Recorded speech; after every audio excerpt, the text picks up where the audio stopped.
Voici une très belle histoire, fable africain. Écoutez jusqu'à la fin pour bien comprendre et écrivez en commentaire la leçon que vous avez retenue de cette histoire.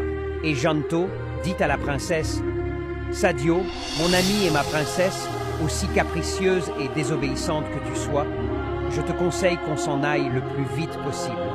Sinon tu verras plusieurs choses qui t'étonneront dans ce monde. Ces trois hommes qui sont entrés dans la grotte ne sont pas des humains, ce sont des monstres. S'ils sortent et nous trouvent ici, ils nous dévoreront tous les deux.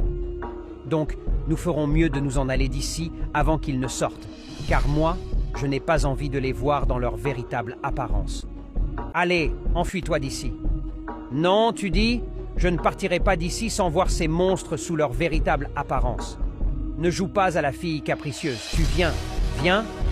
Non, non et non. Donc, si tu es prête à mourir, moi, je ne suis pas prêt. Je me sauve. Encore une dernière fois. Viens. Pas question que Dieu te garde, ma princesse.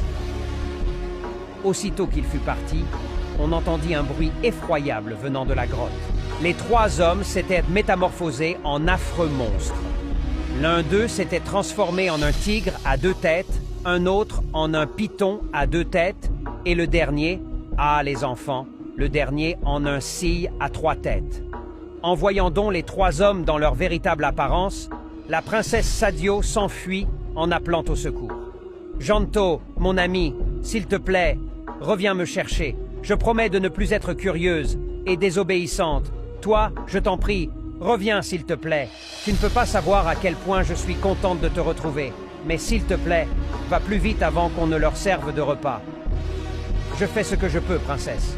Arrache des poils de ma queue, crache dessus en promettant de ne plus être ni trop curieuse, ni désobéissante. Tu seras désormais très obéissante. Puis, après, jette-les derrière nous afin de les anéantir. Je promets de ne plus être curieuse, ni têtue, et d'être désormais très obéissante, répéta la princesse en arrachant les poils et en crachant dessus. Je promets de ne plus être curieuse, ni têtue, et d'être désormais très obéissante, répéta-t-elle encore en jetant les poils derrière eux. Depuis ce jour, Sadio devint la plus obéissante des enfants de son âge, à la grande joie de son père.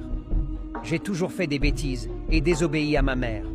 Je promets qu'à partir d'aujourd'hui, je serai aussi sage que Sadio, dit-elle, au lieu de me le promettre à moi.